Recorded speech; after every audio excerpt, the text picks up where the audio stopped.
Ya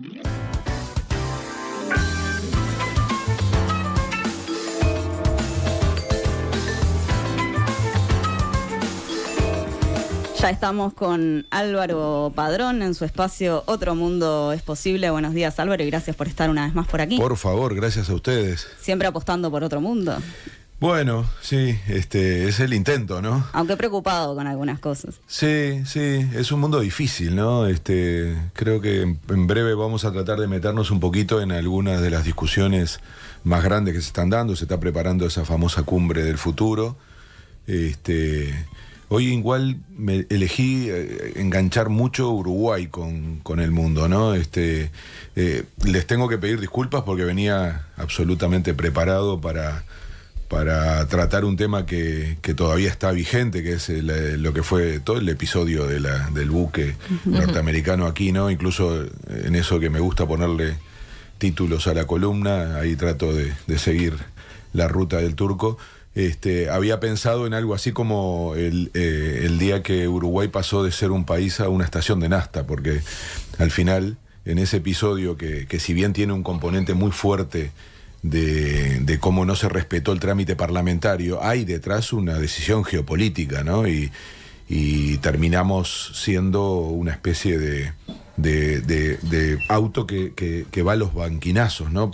Pasamos de querer un TLC con China a estar ahora haciéndole favores a Estados Unidos, y además otro papelón, ¿no? Porque todo lo que estaba preparado no ocurrió, y hay detrás una decisión estratégica de cómo nos vinculamos, y lo estamos haciendo además en relación a Estados Unidos ahora, en medio, o mejor dicho, al lado de un país que está comportándose, un gobierno que se está comportando de una manera insólita, ¿no? Tercera visita de Milei a Estados Unidos sin que sea una visita de Estado, cosas rarísimas, y por lo tanto es cada vez más delicado que haya situaciones como las que nos pasaron acá, ¿no? En esa lectura de cómo se para un país en su política internacional. Pero a mí me pasó lo mismo que le pasó a Alessia ayer, ¿no? Te agarra la agenda local, en este caso lo que pasó durante los últimos días con esta discusión sobre las campañas sucias, la operación política y demás, y yo no puedo perder la oportunidad de reflexionar un poco sobre ese asunto como un tema de escala global también, como algo que si bien en general no le ponemos tanto el foco porque lo vemos como lejano, como algo que le pasa a otros países, y generalmente tiene que ver con elecciones y eso nos importa menos. Ahora que nos tocó a nosotros, yo creo que es bueno tener de alguna manera como referencia las cosas que pasan en otros lados, ¿no? Eso creo que es útil también cuando uno mira la política internacional, tratar de adelantarse. Esa es la ventaja de esa lentitud uruguaya, ¿no? Que nos permite observar lo que le pasa a otros y aprender, y probablemente hasta tener elementos que nos permitan evitar cosas así. En cualquier plano, pasa en cuestiones vinculadas, por ejemplo, al ambiente, ¿no? O sea, fíjense lo que está pasando en Brasil y cómo algunas de esas cuestiones nos podrían permitir, vinculado a esto del cambio climático, tomar medidas, ¿no? Pero vale también para cuestiones como el narcotráfico o como asuntos sanitarios, es decir, la política internacional tiene que ser un mecanismo también de aprendizaje, no solo de interés intelectual y demás. Esto es un caso, el que acaba de ocurrir, que está muy extendido, y que de hecho ya hay antecedentes fuertísimos que demuestran. Aquí se usó mucho el término operación política. A mí me gusta más la idea de campañas sucias, ¿no? Sobre todo con la nueva etapa. Campañas sucias existieron siempre, solo que ahora hay herramientas muy distintas. Yo creo que el tema de la noticia falsa, que también existió siempre, pero que ahora tiene una potencialidad y una capacidad de hacerse casi sin control. Antes era muy difícil, ¿no? Porque al final aparecía alguien diciéndolo, fuese físicamente o en un medio de comunicación. Ahora todo está asociado, repito, a la nueva herramienta que es las redes sociales. Y se puede hacer viral y llega muy rápido a todo. Sí. Y además el tema de que no tenés que poner la cara, ¿no? Claro. Entonces, desde ambas cosas, ¿no? Esto que decías de la enorme capacidad de difusión y una más sofisticada que es segmentado. O sea, llega un momento que termina apareciendo a quien le querés llegar, a los públicos que le querés llegar. Entonces, eso tampoco se podía hacer antes. Vos, por más fuerza que tuviera un medio de comunicación como la televisión, al final tirabas para todos lados, ¿no? Con las redes hay una cosa mucho más compleja y al mismo tiempo poderosa, que es que segmentás los públicos y le dirigís. Y yo, incluso algunos de los ejemplos que traigo son precisamente sobre eso, cómo se logró trabajar sobre determinados sectores para que cambiaran su comportamiento electoral. Entonces, lo nuevo no es tanto la campaña sucia o operaciones políticas, como se le dijo aquí, sino la capacidad que se tiene de hacerlo ahora con herramientas nuevas y la novedad también de, si bien, repito, ya se hacía, ahora es mucho más potente la idea de, se dice en inglés fake news, también lo incorporamos en nuestros países, pero básicamente son noticias falsas, ¿no? Entonces, eso, repito, ocurrió toda la vida. A mí me parece que lo que decía Alejandra, ¿no? La potencia de la difusión es una de las claves. Y ahí vengo a un tema que tiene que ver con esta mesa, ¿no? Cómo se relacionan los medios tradicionales con eso. Porque muchas veces la importancia que se le da a eso depende de cómo repercuten en los propios medios públicos, ¿no? Públicos en el sentido de masivos. El caso es en este que tuvimos aquí, en Uruguay, es evidente que ocurrió eso, ¿no? Si bien hubo primero toda una lógica más de trabajar en las redes, finalmente el tema tomó un estado público por la multiplicación que eso significa en los medios masivos de comunicación, y eso también hay que estudiarlo, ¿no? Cuando este tipo de operaciones también trasciende a los medios masivos, o cuando queda solo en esto que yo decía antes, que en general es hasta más eficaz, que es solamente dirigido a determinados públicos, y eso es mucho más difícil que luego repercuta en los medios tradicionales. Y esto hay que entenderlo porque uno empieza a ver que determinados tipos de liderazgos políticos eligen esa forma, sobre todo la ultraderecha, porque no quiere debates públicos y evita esta mesa, por ejemplo, de una radio, de un canal de televisión, de un medio escrito, porque los obligaría a debatir, mientras que en las redes no se debate. ¿En qué casos estás pensando, Álvaro, cuando ahora mencionas además la ultraderecha en concreto? Y fue claramente lo que ocurrió en Estados Unidos con Trump, con Bolsonaro en Brasil, con otro ejemplo que voy a traer, que no es una elección presidencial, sino fue un tema clave, que fue el plebiscito por la paz en Colombia. Es decir, eludían el debate público con los medios tradicionales, aun cuando en muchos casos tuvieron una gran ventaja. Vieron que siempre hemos discutido, ¿no?, el desequilibrio que hay en los medios de comunicación a favor de ciertos intereses, sobre todo con el sector privado de los medios de comunicación. Hay una relación directa con la capacidad económica, con cómo se vinculan los propietarios de esos medios con la política. Esto no hay nada especial en lo que estoy diciendo, aunque se enojan mucho cuando se dice esto. Es evidente, eso se comprobó en la última elección, cuando se veían los minutos de televisión y aquellos famosos de que se le cobraban menos a algunos. Es decir, hay una intervención de esos medios masivos,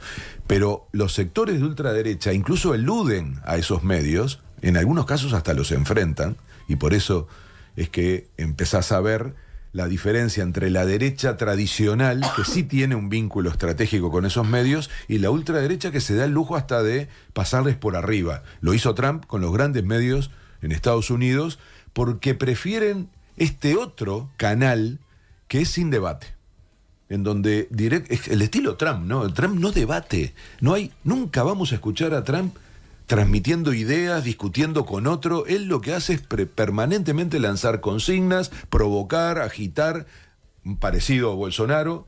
Eso no quiere decir que no sean personas potentes, inteligentes. Podemos tener la opinión que querramos. Yo creo que los dos son particularmente precarios en esa dimensión, pero por supuesto son muy inteligentes y eligieron este camino. Y eso hay que entenderlo, porque si no mezclamos todos. Y acá viene otro tema clave, que es el papel del periodismo. El papel del periodismo en las redes está todavía en proceso de definirse con claridad. Es hasta esa idea de que todos podemos decir algo y somos como medios periodistas en las redes, ¿no? Entonces, eso no pasa en los medios tradicionales, en donde hay un trabajo muy potente, en donde la noticia pasa por un montón de filtros. Y al final por una valoración en términos del debate público. Aparte, Entonces, el medio tradicional legitima, algo que todavía las redes no hacen. no, claro. Entonces, por eso digo que este asunto que cuando cae así como cayó en estas últimas semanas, hay que tener cuidado cuando uno lo caracteriza. Y por lo tanto, no se puede poner un solo título, sino que hay que desgranarlo para terminar entendiendo qué se hizo y cómo. Y ahí es donde yo traigo esto de las experiencias internacionales, porque yo no voy a decir que somos novatos en esto, porque, repito, creo que campañas sucias y operaciones políticas existieron siempre en Uruguay, solo que en este formato es relativamente nuevo. También pasó en la elección anterior, y lo hablamos poco, porque finalmente fue medio interno del Partido Nacional. Hubo una persona con plata que aplicó esto, primero para hacerse conocida, pero luego para generar algunas polémicas en la propia interna del Partido Nacional. Ha hecho referencia hasta el presidente de la República como haber sido víctima de eso, pero digamos, recién ahora tenemos un caso como para estudiar a fondo, y al final voy a terminar hasta con una reflexión que me parece que es clave.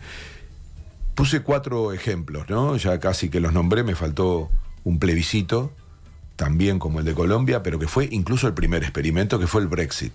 Un tema de altísima política internacional, no solo por este ejemplo que voy a poner de cómo se hizo, sino de que significó una cuestión disruptiva en términos de los equilibrios internacionales, porque le pega a uno de los grandes bloques jugadores pesados del mundo, que es la Unión Europea. Fue una estrategia de debilitar a la Unión Europea, era un discurso que Trump había elaborado durante mucho tiempo, que también conectaba con la ultraderecha en Gran Bretaña, y que tenía como objetivo que Gran Bretaña saliera de la Unión Europea, por eso el nombre Brexit, salida, y la verdad que es la primer sorpresa de una de las varias que empiezan a venir después, en donde ninguna encuesta daba ese resultado. Todos los análisis políticos, económicos, de los sectores poderosos económicos, de los grandes medios de comunicación decían, eso no va a pasar. Y sin embargo, la población decidió que Gran Bretaña saliera de la Unión Europea. Entonces, ahí se demuestra, y esto con el tiempo, pasa mucho tiempo cuando se puede investigar estas cosas, sobre todo en ese momento, se demuestra una intervención en primer lugar, de un mega millonario de ultraderecha inglés, la conexión con Estados Unidos, ahí aparece Steve Bannon y toda ¿se acuerdan, no? Cambridge Analytica, y la intervención rusa. En ese triángulo rarísimo, en términos de interpretación política, termina habiendo una operación que se hizo básicamente a través de las redes. Y por eso fue tan difícil de detectar para las encuestas. Este es un gran problema para los analistas de encuestas y demás, porque está pasando en una superficie que no es fácil de ver. Entonces, en aquel momento, directamente nadie imaginaba que podía ocurrir algo así, que se estuviera segmentando los públicos, llegándole sobre todo a la gente mayor. Quedó comprobado hasta cómo se desarrolló, hacia qué públicos, para convencerlos no tanto de que votaran en contra, sino que no fueran a votar. Y esto es muy importante entenderlo, porque si no, en general vamos a creer que lo que hay es campañas tradicionales, es decir, este es malo, este es bueno, también las hay, pero sobre todo lo que hay es mucho trabajo para estimular un comportamiento, y en general es a no ir a votar. Eso pasa antipolítica, ¿no? Sí. Exacto, porque conecta mucho con este perfil de disruptivo de líderes antisistema, outsiders se dice. Entonces, una de las claves es que vote poca gente, sobre todo en determinados sectores, porque eso va a generar una votación favorable a los sectores que están planteando romper todo. Entonces, ¿pero qué es lo importante del Brexit? Además de las consecuencias que tuvo, que fue un experimento para la elección que meses después se dio en Estados Unidos. Otra sorpresa. Yo digo todo esto y ahora parece obvio, pero en aquel momento nadie decía que Gran Bretaña iba a salir, nadie decía que Trump iba a ganar, y pasó. Y entonces empezamos ahora, al tener masa crítica para analizar estos comportamientos y estas formas de hacer política, nos damos cuenta por qué nos sorprendimos, por qué pasó algo que era tan imprevisible. Y ese experimento con las mismas empresas y con los mismos recursos se hizo luego en Estados Unidos. Fue una campaña impresionante, sobre todo en contra de Hillary Clinton, en donde básicamente lo que intentaban era que el público tradicional que apoyaba al Partido Demócrata no fuera, sobre todo a nivel de sectores como por ejemplo el afroamericano. Es decir, cuando se estudia la campaña es increíble cómo se hicieron trabajos específicos para que ciertos sectores de la población no fuera a votar, y lo lograron. O sea, ya vamos en el segundo caso que estoy poniendo, en donde el resultado fue a favor de la operación política. Y miren que estoy hablando del mundo central, o sea, una decisión que hasta el día de hoy pesa, por ejemplo, la de la salida del Reino Unido, hasta el día de hoy tiene consecuencias gigantescas para esa población, para la Unión Europea y para los equilibrios geopolíticos. Una pequeña acotación, Álvaro, también en España se hizo en 2019 una campaña que el hashtag era "Yo no voto" contra el PSOE y contra Podemos. Claro, porque no es "yo no voto" y es genérico, no, está pensado que eso va a caer en un sector de la población. Fue después de los indignados, después de esa etapa, cuando la crisis, ¿se acuerdan, no? La crisis económica, sí, sí. Con la burbuja inmobiliaria. Es decir, hay mucha plata atrás de esto para que luego tenga efecto. Imagínense, si logran hacer algo como lo de Gran Bretaña, o hacer ganar a un candidato casi desconocido en la potencia más grande del mundo, es porque hay muchos intereses en juego y mucho poder. El siguiente que quería nombrar, que todo ocurrió en el mismo año, es ese plebiscito en Colombia para acercarnos más a la región, porque si no, creemos que esto ocurre solo en el norte, ¿no? No, bueno, cuando pasa en América Latina tiene que ver con algo que si uno lo piensa es increíble. ¿Cómo logran que una población que sufrió durante décadas el desangrarse con una guerra interna pueda, frente a la opción de sí o no a la paz, terminar decidiendo no a la paz? En realidad era sí o no al acuerdo, ¿no? A lo que significaba una salida negociada para entre la guerrilla y el gobierno. Uh-huh. Bueno, también ninguna encuesta daba posible el triunfo del no. Los sectores políticos eran ampliamente mayoritarios de todos los perfiles ideológicos a favor del sí. Recuerdo haber estado en algunas actividades allí en Colombia y vos ibas a una actividad y había miles de personas haciendo esas actividades a favor del sí y apenas centenares haciendo una movilización en la puerta en contra de ese acto por el no. Entonces vos decías, no hay forma. Bueno, ganó el no. Y ahí sí se empieza a ver una campaña mucho más sucia, porque directamente las mentiras eran increíbles. Ahí entra, típico para América Latina, el factor de las iglesias evangélicas. Y para que tengan idea, el pastor más conocido en Colombia hizo una campaña diciendo que era un pacto satánico. Uno dice, te reís, ¿no? Como pasaba con Trump, nos reíamos, o con Bolsonaro. Bueno, no hay que reírse, porque fueron millones de votos organizados a través de la iglesia evangélica, que decían, estamos votando contra, porque había toda una cantidad de disparates diciendo que con eso se le quitaban derechos a las familias, se iban a hacer que los hijos perdieran la relación con su familia. O sea, empezaba eso que luego termina cristalizándose en Brasil. Y termino con los ejemplos con Brasil. En Brasil fue el colmo, bien a lo Brasil, ¿no? Entonces, las cosas que se vieron, estoy hablando de la elección entre Bolsonaro y Haddad, Fernando Haddad. Lula preso, imaginen el ambiente, ¿no? Había un contexto de una ofensiva contra el PT, que había además, acá se mezcla otra cosa, que también son parte de operaciones políticas, que es cuando la justicia se politiza o la política se judicializa. Hoy vieron que los viernes me pasa como Sofi que... Sí, tremendo.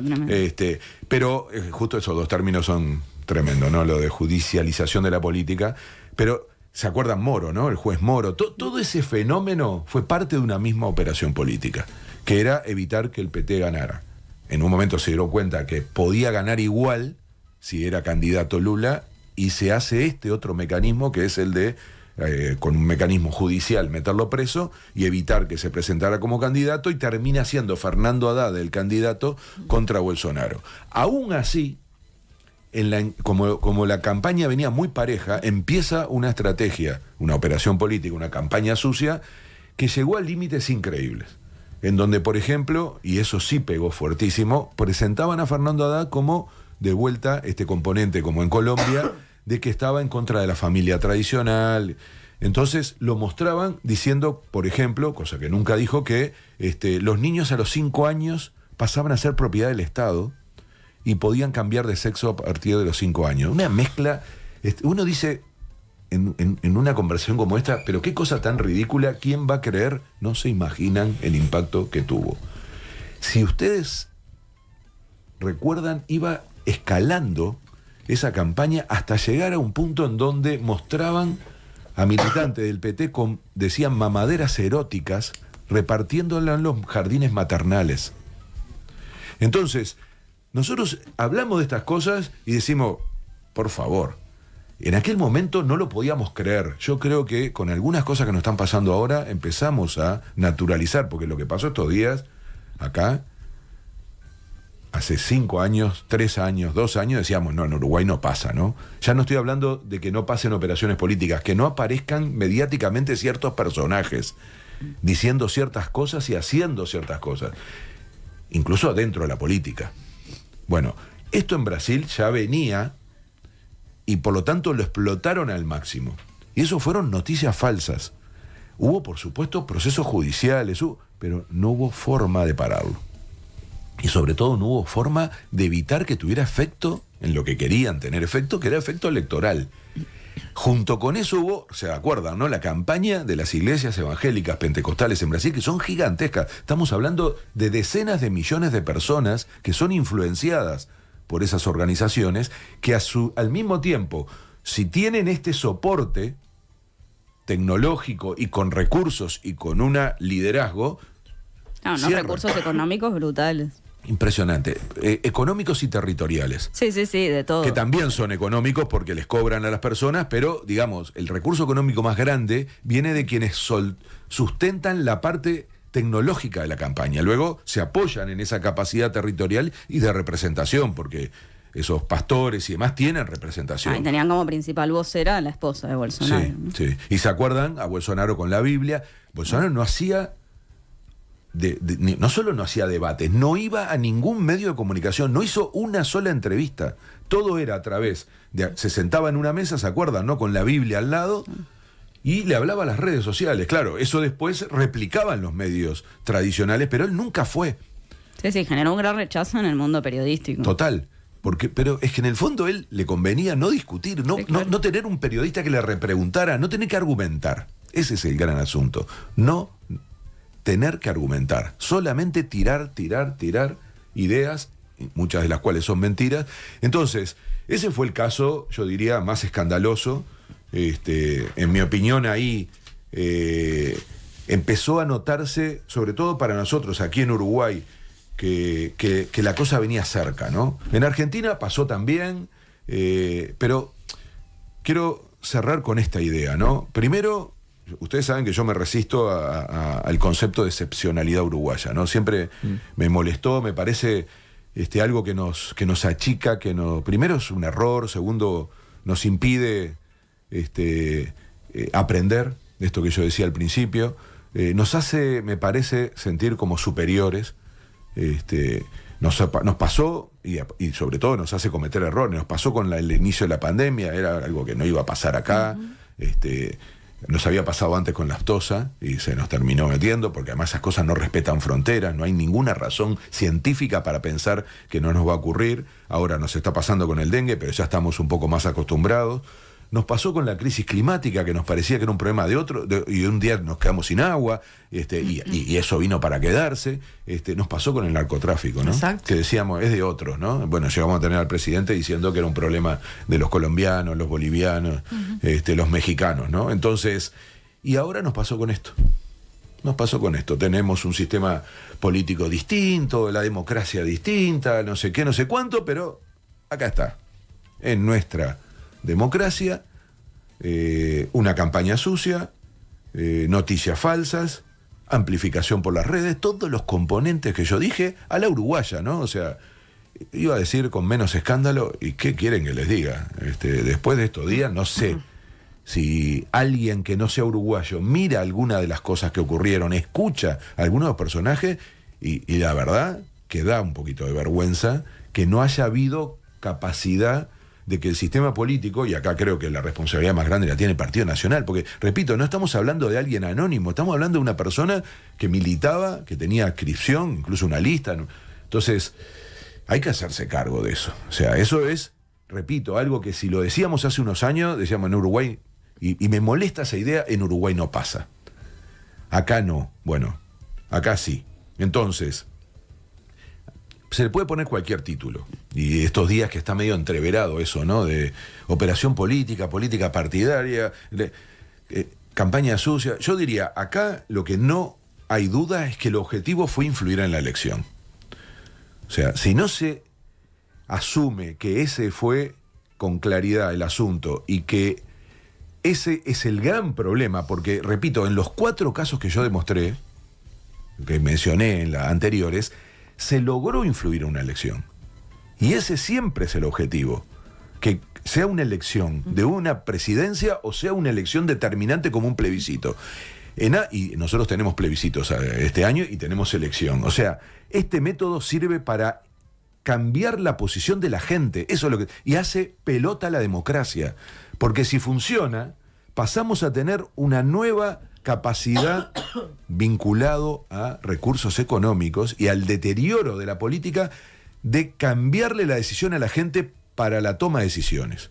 Y ese es el lugar que le tenemos que dar a este problema. Sistema político, la sociedad en su conjunto le tiene que dar ese lugar.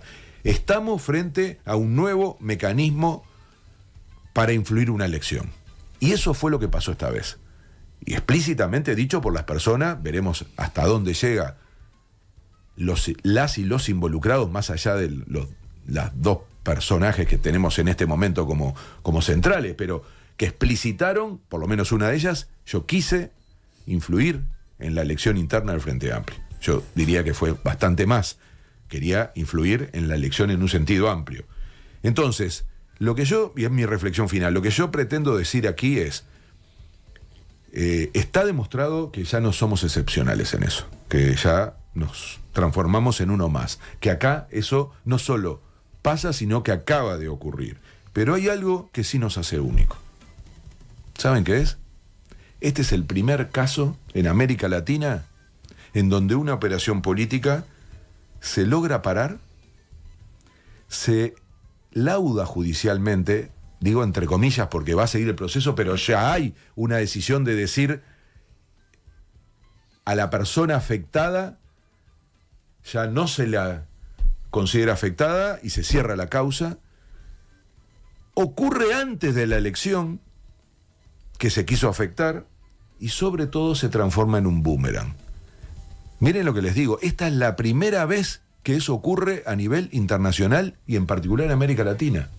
Entonces, es muy interesante porque nos vamos a volver seguramente un ejemplo de que esto que no se está pudiendo parar en otro lado se paró. Y por lo tanto, muchos van a empezar a decir, pero ¿qué pasó ahí que se logró hacer eso? Porque, repito, las 4 cosas que ocurrieron. Primero, se logró parar, en ninguno de los otros casos se logró parar. Se hizo que hubiera explícitamente una decisión judicial que dijera, paramos esto. O sea, la persona acusada, que era el intento, ¿no?, desprestigiar a ese candidato, la justicia dijo, no es solo que se paró por correlación de fuerza, se paró judicialmente. Muy importante, se hizo antes de la elección, o sea, antes del daño, porque claro, Haddad hasta el día de hoy está en juicios y lo va a lograr, algunos lo logró, pero la elección ya fue. Lo mismo pasa en Inglaterra, que se siguen investigando, pero ya fue.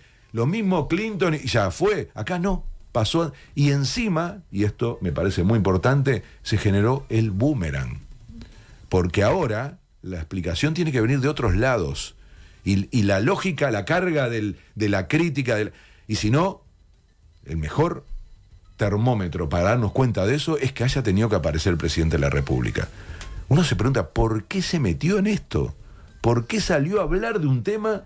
No estaba en Uruguay, apareció y habla de este tema, no solo para decir algo obvio, que es que se solidariza, sino para agregar, y esa es la única razón por la que apareció, en la segunda parte, cuando dice, pero no me gusta que haya como una especie de... Y casi lo pone en el mismo lugar ese comentario que todo el proceso. Entonces, ojalá, esto que yo digo de que no me gusta la excepcionalidad, sin embargo, este elemento nos sirva para agregar un poco de una experiencia, sobre todo para América Latina, en donde se diga, bueno, lo que pasó en Uruguay debería tomarse en cuenta porque al final esto se puede parar y le haría muy bien a la democracia de la región que el ejemplo, en este caso uruguayo, y ojalá lo tomemos fuerte acá, se transforme en algo también viral, como se transforman estas noticias falsas en las redes. Esperemos. Álvaro Padrón, muchas gracias. Gracias a ustedes.